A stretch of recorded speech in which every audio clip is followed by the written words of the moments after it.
আমি মামার শো দেখতাম ক্লাসে। প্রিয় দর্শক, এই মেয়েটির বাড়ি তার কাছ থেকে শুনেছি সিলেটের নাজিরাগাঁও। তো আমি পুরোপুরি চিনতে পারছি না। ওই মেয়েটাকে প্রায় সময় সিলেট টু সুনামগঞ্জ বিশ্ব রোডের আশেপাশে দেখা যায়। অনেক সময় বাসে করে সিএনজি করে চলে আসে, সে টাকা কালেকশন করে। তো সেটা বড় কথা নয়, বড় কথা হচ্ছে আমরা রাত পোহাতেই বিভিন্ন নিউজে, ফেসবুকে, পত্রিকায় দেখি অনেকই মেয়েরা দর্শিত হচ্ছে। তো ওই মেয়েটা প্রায় সময় রাস্তার মধ্যে দেখি, কিন্তু এখন ভালো আছে, হয়তো 9-10 বয়স হবে, কিন্তু একসময় সে ভালো থাকবে না। যদি সে গার্জেনের কাছে ফিরে না যায়, যে রাস্তাঘাটে সে দিনানিপাত করে, হয়তো একসময় সে দূষিত হতে পারে, অথবা সমস্যা হতে পারে, বা অ্যাক্সিডেন্ট হতে পারে। সুতরাং ওই মেয়েটা বলছে আমি আমার মা বাবার কাছে যেতে চাই।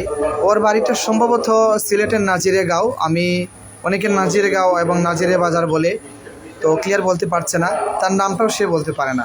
তবে আমাকে দেখে সে হাত পাচ্ছে তাকে টাকা দেওয়ার জন্য। আমি আরও 4-5 দিন দেখেছি এই বিশ্ব রোডের পাশেই সে টাকা কালেকশন করে।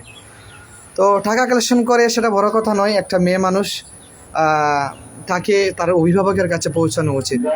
তো প্রিয় দর্শক, যে যেখানেই আছেন, তাকে তার মা বাবার কুলে ফিরে দেওয়ার জন্য আপনারা আমার এই ভিডিওটাকে শেয়ার দিবেন।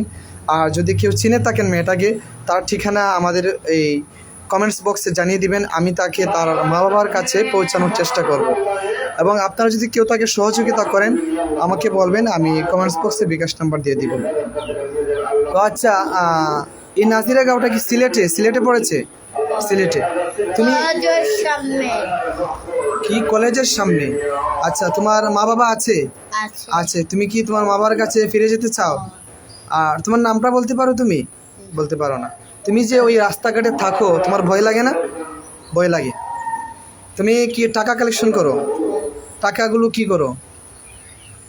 খাও না মানুষকে দিয়ে দাও? খাই। খাও। তো প্রিয় দর্শক, আসলে সেটা বড় কথা নয়, খুব কষ্ট হচ্ছে একটা মেয়ে মানুষ।